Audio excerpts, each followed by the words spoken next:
김종현의 스포츠.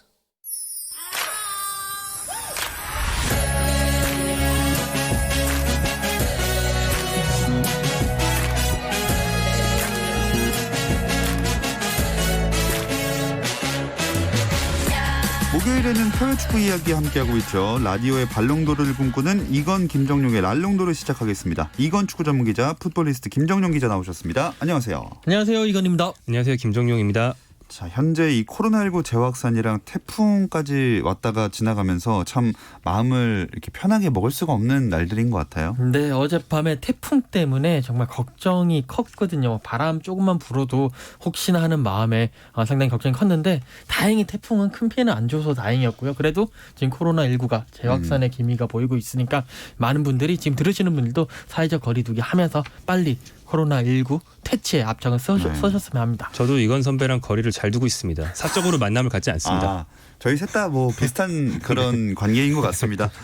예, 근데 저희는 이렇게 잘 지키고 있는 반면에 육상 스타 우사인 볼트가 코로나19 확진되면서 잉글랜드 축구계가 긴장 중이잖아요. 네, 우사인 볼트가 이제 8월에 이제 얼마 전에 생일이었는데 자메이카에서 생일 파티를 열었습니다. 네. 역시 최고의 빠른 선수고 최고의 스포츠 스타였기 때문에 많은 스포츠 스타들이 또 이 자메이카까지 날아와서 생일 파티를 즐겼는데 문제는 그 누구도 그 생일 파티 동안에 마스크를 쓰지 않고 그냥 뭐 이렇게 놀았다라는 거예요. 예. 그것 때문에 이제 좀 말이 많았는데 사실 자메이카가 이 코로나19 확진이 1,600명 정도밖에 안 되고 최근에는 하루에 10명 정도밖에 확진이 안 되는 어느 정도의 코로나 청정국이었거든요. 그런데 이 우사인 볼트가 자신의 소셜미디어 계정에 내가 코로나19가 걸린 것 같다라고 올리면서 자메이카 전체가 발칵 뒤집혔고 특히 그 파티에 맨체스터 시티의 라임 스털링이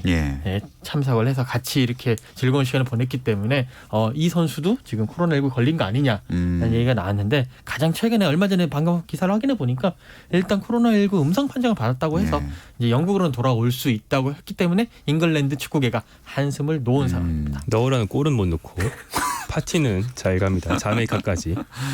중요할 때도 득점을 놓쳐가지고 많이 그랬었죠.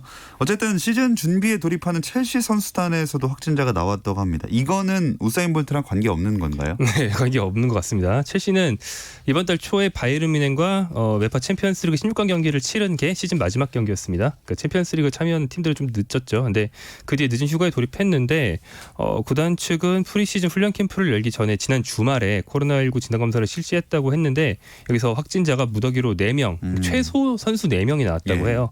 이 첼시는 안 그래도 뭐 선수를 많이 영입했거든요. 지에흐, 베르너, 시우바, 치렐 이런 많은 선수들을 영입했는데 이게 이번 시즌 전력에는 플러스지만 프리시즌이 짧기 때문에 그만큼 전력을 빨리 올려야 되는데 프리시즌 훈련을 제대로 못할 상황이 됐기 때문에 타격이 더 클 것 같아서 시즌 전체를 놓고 보면 희망적이지만 시즌 초반은 좀 힘들지 않을까 이런 전망이 나옵니다. 그도 그럴 것이 진짜 프리미어 일정이 곧 돌입을 하잖아요. 네, 원래 이제 프리미어리그가 9월 12일부터 시작을 합니다. 근데 이제 첼시는 지난 시즌 2019-2020 시즌이 끝나고 난 다음에 챔피언스리그 16강 한 경기를 더 했기 때문에 약간의 그 배려를 받아서 9월 15일에 브라이튼과의 경기를 시작으로 올 시즌 시작을 합니다. 그런데 얼마 안 남았거든요. 그래봐야 한 보름, 한 20일 그 정도 남았는데 이 많은 선수들이 지금 벌써 자가격리가 된 선수들이 6명, 7명이 나왔기 때문에 이 발을 맞춰볼 이 선수들이 한 열흘 정도는 자가격리를 해야 된다고 해요. 그렇기 때문에 발을 맞춰볼 시간이 없다, 조직력이 떨어진다. 그렇기 때문에 뭔가 좀 시즌 초반부터 힘이 들지 않겠느냐라는 그런 분석들이 나오고 있습니다. 참 유럽 축구 소식에도 코로나19 얘기가 빠질 수가 없는 거 보면은 시즌이 시작돼도 엄청 얘기를 많이 하게 될 것 같아요. 네, 당분간 많은 얘기가 나올 것 같고요. 이탈리아, 스페인 쪽에서 특히 시즌 재개를 위한 소집을 할 때 전수 검사를 해봤더니 코로나19 확진자가 굉장히 많이 나와서 그쪽에서 특히 이제 많은 보도들이 나오고 있고요. 아틀레틱 빌바오 같은 스페인 팀은 코로나19 확진자의 기타 부상자들이 겹쳐서 거의 선수단 반 정도가 빠진 채로 훈련을 시작했다고도 합니다. 그리고 당분간은 아마 무관중 경기가 예상되는데 그런 와중에 관중을 받으려는 시도가 좀 성급하게 이루어지고 있는 점도 좀 비판을 받기도 하고 코로나19로 인한 논란점이 좀 많습니다. 네.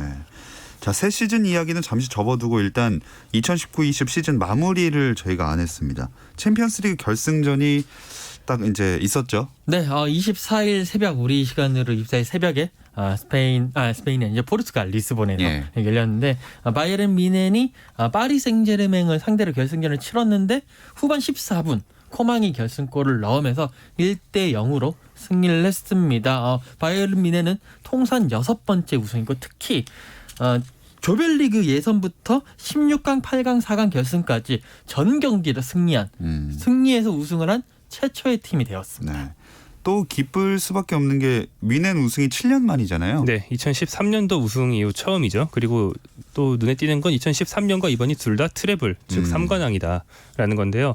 이 트래블이라는 말을 이렇게 정확히 쓸 때는 아무 대회나 3관왕인 게 아니고 우에파 챔피언스리그, 자국 리그의 1부 리그, 그리고 자국의 최고 권위의 컵 대회 이렇게 3개를 우승해야만 트래블로 쳐주는데 네. 이거를 달성한 경우가 유럽 역사상 9번밖에 안 되는데 그중에 2번을 바이에른 뮌헨이 지난 10년 내에 한 거니까 굉장히 큰 업적이라고 할 수 있겠고요. 2번을 달성한 팀은 메시가 뛰는 기간에 최근에 바르셀로나 그리고 이 바이에른 뮌헨 이렇게 2팀밖에 없습니다.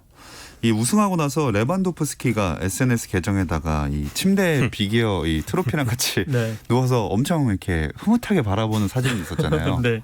그 사진을 보면서 이제 많은 분들이 웃으셨을 네. 건데 사실 이 레반도프스키에게는 이 빅 이어를 든 게 처음이었어요. 그러니까 그 전에 도르트문트에서 뛰던 시절에는 준우승을 했는데 그게 바로 7년 전 예. 2013년도에 도르트문트 소속으로 바이에른 뮌헨과 웸블리에서 만나서 지면서 아쉽게 준우승을 했고 그 다음 해 바이에른 뮌헨에 왔는데 유독 챔피언스 리그만은 우승을 못했습니다. 그렇기 때문에 아마 레반도프스키가 이제까지 모든 대회를 우승을 했지만 이 UEFA 챔피언스리그 우승을 못했던 한을 이번에 풀었고요. 이제 남은 것은 월드컵 우승인데 자 과연 월드컵 우승은 가능을 할지는 미지수입니다. 어렵지 않을까요? 네, 아무래도 월드컵은? 폴란드 대표팀이 네. 조금 떨어지니까요. 네. 뮌헨은 어쨌든 플릭 감독이 이끌고 있는데 지도력이 좋았다고 봐야 될까요? 아니면 운이 좋았다고 봐야 될까요? 지도력이라고 보는 게 좋을 것 같습니다. 한지 플리크 감독은 코치에서 감독 대행으로 승격한 뒤에 이제 좋은 모습을 보이면서 이번 시즌 중에 정식 감독까지 따내고 이제 우승을 따낸 경우인데요. 이게 미리미리 좋은 코치를 선임해 놓으면 대행 체제에서 상승세를 탈 수 있다는 걸 보여준 좋은 예가 되겠습니다. 현재 K리그의 FC 서울과도 좀 비슷하다고 할 수 있는데 플릭 감독이 일반적인 코치랑 좀 다른 게 15년 전에 이미 감독 데뷔를 했다가 본인이 스스로 축구 공부를 좀 더 하고 싶다. 그래서 코치로 돌아간 경우예요. 예. 그래서 독일 대표팀 코치를 오래 하면서 바이에른 뮌헨의 그 주축을 이루는 독일 대표팀 선수들과는 이미 저 플릭 선생님 우리 팀의 외부 감독 밑에 있지만 능력이 정말 좋은 플릭 선생님에 대해서 신뢰를 이미 오랜 기간 동안 쌓아놨기 때문에 이번 감독 대행도 쉽게 받아들일 수 있었다고 해요. 이런 능력자를 미리미리 코치로 선임해 놓은 게 바이에른 뮌헨의 어떤 저력이라고 할 수 있는 거죠. 네. 반면에 이 우승을 아깝게 놓친 파리 생제르맹은 투엘 감독 경질 고심 중이라면서요. 네, 아무래도 파리 생제르맹이 이번에 그 챔피언스리그 결승에 사상 최초로 올라오면서 카타르 자본이 많은 돈을 투입을 해서 네이마르, 음바페 이런 선수들을 영입을 한 게 챔피언스리그 우승을 염두에 두고 영입을 한 거거든요. 예. 그리고 계속 못했는데 그 이유는 감독에 있었다. 라고 하면서 투엘 감독을 데리고 오면서 이 우승을 위한 활용 점정을 찍었다라고 했는데 이번에도 실패를 했단 말이죠. 그러면 투엘 감독보다 더 큰 감독, 더 잘 나가는 감독을 데리고 와야 된다. 그렇기 때문에 투엘 감독은 경질을 시킬 수밖에 없다라는 여론이 지금 구단 내부에서 스멀스멀 피어오르고 있다고 합니다. 그래도 사상 처음으로 결승 올려줬는데 좀 그런 것 같기도 하고요. 근데 이번 챔피언스리그는 여러모로 코로나 변수가 엄청 심했던 것 같아요. 네, 코로나 때문에 한 군데서 모여서 마치 무슨 월드컵 하듯이 단기 대회로 치른 게 사실 재미는 있었어요. 예. 월드컵 기간 동안에 매일 아침 일어날 때마다 월드컵 결과 확인하는 것처럼 이번엔 맨날 아침 챔피언스리그 누가 이겼나 그것만 딱 확인하면 되니까 이제 신경도 분산 안 되고 편했는데 예.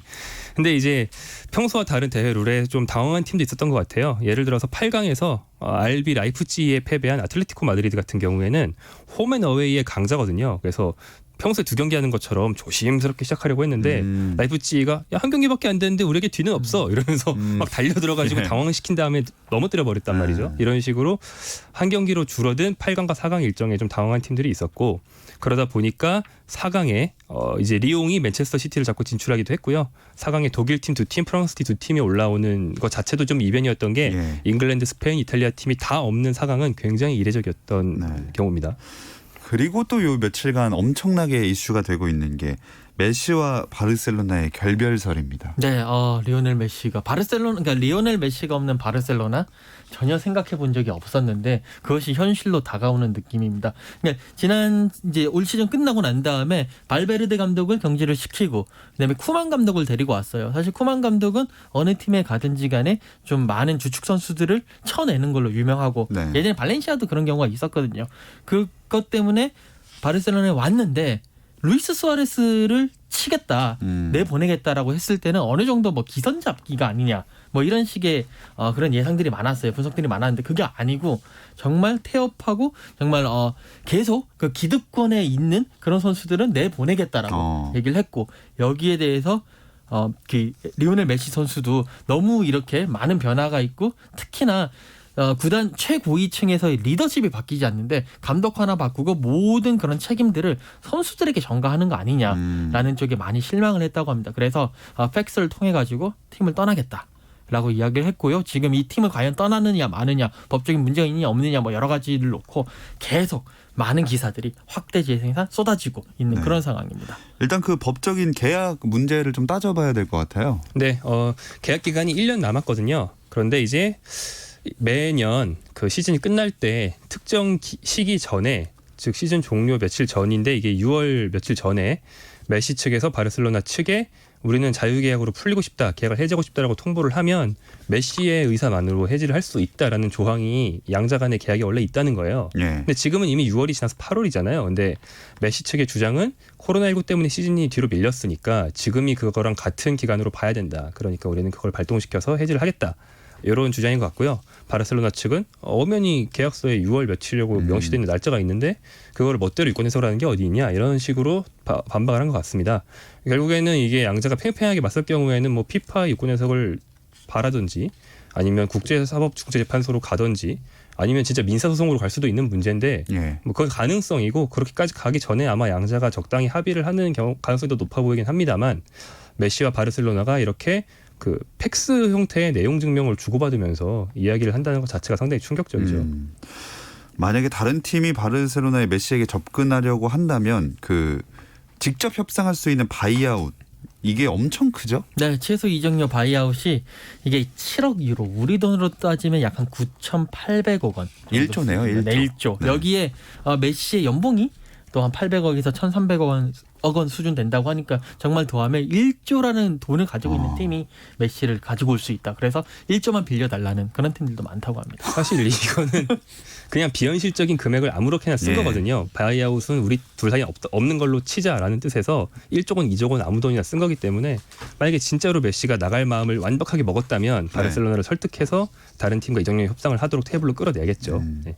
뭐 합리적인 해결책을 말씀하신 대로 계속 찾아 나가겠죠. 이게 만약에 헤어지게 된다면. 네, 뭐 바르셀로나도 적정한 이적료를 받고 메시의 그 이적을 허용하는 방침으로 이제 그런 쪽으로 해법을 찾을 것 같고요. 실제로 호날두가 유벤투스로 이적할 당시에도 레알 마드리드 페레스 회장과 좀 많은 그런 얘기들이 네. 오갔거든요. 그때도 이제 서로 원만하게 합의를 하면서 유벤투스가 약 한 1,400억 원 정도 내고 데리고 가는 선에서 해결이 났습니다. 메시는 이적한다면 어디로 갈까요? 지금 제일 유력하게 나오는 이름은 맨체스터 시티와 인테르 밀란 두 팀인 것 같은데요. 그밖에 파리 생제르맹, 맨체스터 유나이티드 등도 거론이 되지만 제일 유력한 걸로 원투로 꼽히는 팀은 맨시티와 인테르인 것 같습니다. 맨시티 같은 경우에는 전 은사인 펩 과르디올라 감독이 있다. 과르디올라 감독이 벌써 메시에게 전화 찬스를 써서 예. 설득을 시작했다 이런 얘기가 있고요. 인테르 밀란 같은 경우에는 그 외국에서 일하는 그 고연봉 고기능 근로자를 이탈리아로 이제 취업시키기 위해서 그들의 세금을 우대해주는 제도가 있어요. 네. 그래서 메시가 이탈리아 갈 경우에는 세금을 훨씬 덜 냅니다. 요걸 이용해서 연봉을 더 주고 데려올 수 있다라는 전망이 있습니다. 자, 두 분이라면 어디를 권유하시겠어요? 저는 그냥 외부 요인 고려 안 하고 그냥 재밌어 보이는 팀만 얘기하겠습니다. 저 아스날 갔으면 좋겠습니다. 마라도나가 팬이신가요? 나폴리 끌어올리듯이 아. 아스날 멋있는 그림 아닙니까? 네. 만약에 우승시킨다면 진짜 마라도나의 완벽한 재림이라고 할 수 있겠고. 네, 저는 실현 가능성 100%, 현실 가능성이 전혀 없는 네. 팀을 하나 말씀드리자면 레알 마드리드로 갔으면 좋겠고요. 현실 가능성 따진다면 무주시네요. 돼지머리를 보고 싶으신 거 아닙니까? 그럼 잔디 진짜 위에 돼지머리. 맞습니다. 약간 암살 시도도 있을 수 있을 법한. 이제 예. 그 웃자고 한 얘기고 현실적으로는 맨시티로 갈 가능성이 높지 않겠느냐. 과르디올라 감독도 있고 아게로도 있기 때문에 예. 서로 친하거든요. 그쪽이 유력할 것 같습니다. 자, 이제 우리나라 유럽파들 선수들 프리시즌 이야기로 넘어가 볼 텐데요. 이 얘기는 잠시 쉬었다 와서 나눠보겠습니다.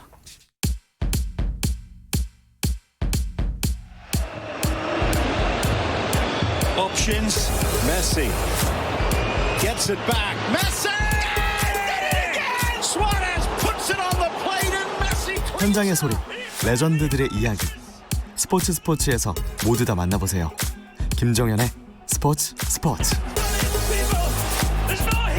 이건 김정용의 랄롱도르, 풋볼리스트 김정용 기자, 이건 축구 전문 기자와 함께 하고 있습니다. 이 손흥민 선수 관련된 토트넘 다큐멘터리 나온다면서요? 네, 오늘 31일에 지난 1년 동안 그 아마존 프라임에서 밀착 취재해서 만든 1년 동안의 토트넘 행보를 담은 다큐멘터리가 나오고요. All or Nothing, 그러니까 전부가 아니면 아무것도 가질 수 없다. 뭐 이 정도의 제목이 되나요? 아니면 도. 네, 뭐 아니면 도로 번역하는 게 의역이 좋겠네요. 뭐 아니면 도라는 제목의 다큐멘터리가 나올 거고, 이거는 그 일종의 시사회 자리에 이건 기자가 제가 온라인으로 참석한 걸 알고 있기 때문에 이건 기자가 이 얘기를 아마 주도하게 될 것 같습니다. 네, 말씀해 주시죠. 네, 제가 이제 그 31일에 그 뭐 아니면 도 오로 나띵이 1화부터 3화까지 이제 공개를 합니다. 릴리즈가 되는데 이제 그 다음부터 일주일마다 하나씩 4에서 6화 뭐 이렇게 나오게 되는데 토트넘 출입 기자들에게 먼저 볼 수 있는 언론 시사회를 보통은 뭐 극장에서 하는데 그게 안 되니까 팬데믹으로 안 되니까 그렇게 부여하는 권한을 부여를 했어요. 그래서 제가 1화부터 3화까지를 봤는데 손흥민 선수 이야기가 3화에 상당히 많이 나오고 3화의 실질적인 주인공은 손흥민 선수다. 뭐 더 타임즈 기자도 그런 얘기를 같이 본 이제 그 기자도 그런 얘기를 했지만 그 번리와의 경기 75m 솔로골, 원더골 장면부터 시작해서 바로 첼시와의 경기에서 퇴장당한 장면까지 모든 그런 장면들이 들어가면서 그 이후에 뭐 라커룸에서 어떤 표정을 지었다라든지 어떤 극찬이 나왔다라든지 그리고 손흥민 선수가 한국에서 정말 슈퍼스타다. 뭐 이런 식의 얘기들이 나오면서 3화 자체는 손흥민 선수의 하나의 개인 다큐멘터리가 아닌가라는 느낌까지 들었습니다. 밀리와는 누가 주인공이에요? 이것만 알려주세요. 네, 1화는요 포체티노 감독의 경질 그리고 무리뉴 감독의 부임이 들어왔고요. 2화는 해리케인, 델레알리, 에릭 다이어가 주인공입니다. 자, 이렇게 다큐멘터리 진짜 궁금하네요. 어쨌든 손흥민 선수는 프리시즌 일정 임하고 있죠? 네, 지난 22일 3부 즉 잉글랜드 리그 1 구단인 입스위치 타운을 상대로 본격적인 어떤 공개 프리시즌 경기는 첫 경기를 치렀어요. 이날 토트넘이 3대0으로 승리했는데 손흥민이 2골을 넣으면서 승리를 이끌었습니다. 새로운 골 세레머니로 그 내 마음속에 저장할 때처럼 손가락으로 네모를 만드는 걸 했는데 뭐 이게 무슨 의미인지 혹시 알고 계신가요? 아니요, 저도 잘 몰라요. 그냥 이 저장 아닐까요? 진짜 저장하는 건가? 네. 이 멋진 골을 내 경력에 저장하는 건가? 아무튼 그렇게 세레머니를 하나 보여줬고요. 그리고 오는 28일 밤, 29일 밤에 연속으로 토트넘의 친선 경기가 잡혀 있는데 아마 손흥민 선수는 둘 중에 하나 나오지 않을까 싶습니다. 근데 손흥민 선수가 47m 높이의 토트넘 호스퍼 스타디움 지붕에 올랐다. 이건 무슨 얘기죠? 토트넘 호스퍼 스타디움 그 이제 지붕에 보면 그 팀의 상징인 수탉 그 이제 조형물이 있습니다.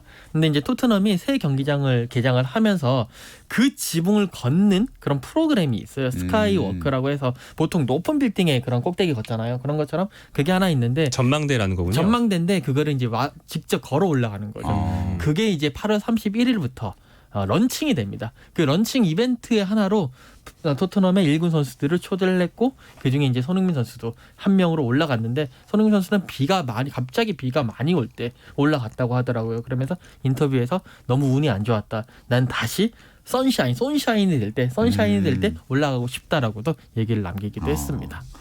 자, 이렇게 이런저런 일정을 소화하면서 지금 시즌 준비하는 토트넘이 9월부터는 살인적인 일정에 들어간다면서요? 네, 토트넘이 개막전 상대가 이제 에버턴인데요. 그 잉글랜드 리그가 개막한 뒤에 여러 개의 리그가 좀 겹쳐 있습니다. 그 유로파 리그 예선을 2차부터 쭉 치러야 되거든요.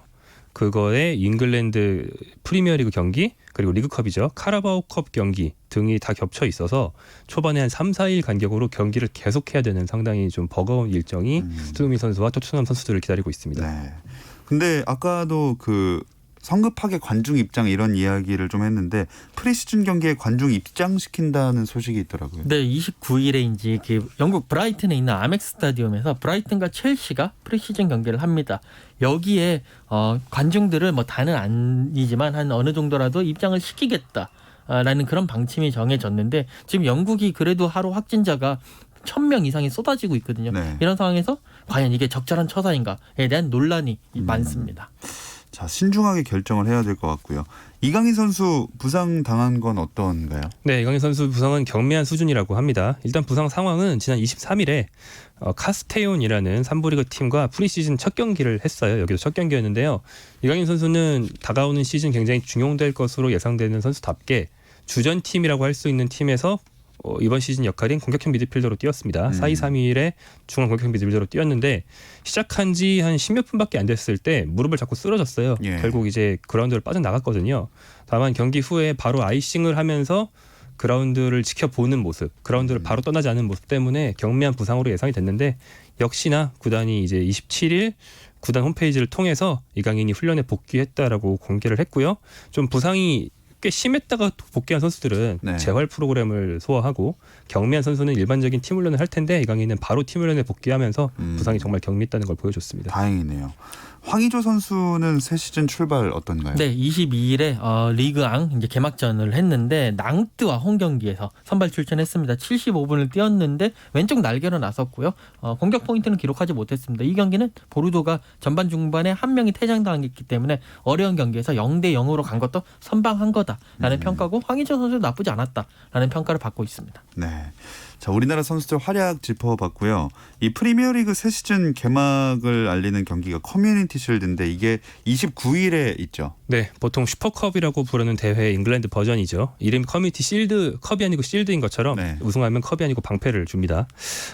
지난 시즌 FA컵 우승팀과 프리미어리그 우승팀이 맞붙는 대회인데 그래서 아스널과 리버풀이 맞붙게 되고요. 오는 29일 토요일 밤 12시 20분에 열립니다. 리버풀이 이길 것 같죠? 네, 리버풀이 그냥 아스날을 정말 손쉽게 이기고 저는 3대0 완승을 예상을 하도록 하겠습니다. 아, 저는 아스날 좋아하는데 차마 손을 들어줄 수가 없네요. 이건 저는 50대 50이라고 생각합니다. 진짜요? 저 요즘 약간 옛날 다른 종목의 엄재경이라는 해설자처럼 예. 50대 50을 좀 이렇게 쭉 밀고 싶은데 리버풀이 커뮤니티 실드에 강하질 못해요. 아, 21세기 들어서 커뮤니티 실드 승률 50%고 한 번은 아스날한테 졌거든요. 아 그래요? 근데 아스널은 커뮤니티 실드에서 21세기 들어서 7번 중에서 5번 우승했습니다. 아, 아스널이 커뮤니티 실드에 강합니다. 그러므로 전력차를 감안해도 5대 5입니다. 근데 그 우승한 게 21세기 들어서 몇 년 되냐에 따라 또 좀 달라질 것 같긴 한데. 2017년이 마지막이에요. 아, 그래요? 2010년 이후에 3번입니다. 아, 네. 알겠습니다. 두 분이 예상 갈렸으니까 다음 주에 확인해 보도록 하겠고요. 이건 김정용의 랄롱도르는 여기서 마무리하겠습니다. 두 분 고맙습니다. 감사합니다. 고맙습니다. 내일도 별일 없으면 다시 좀 들어주세요. 김정은의 스포츠.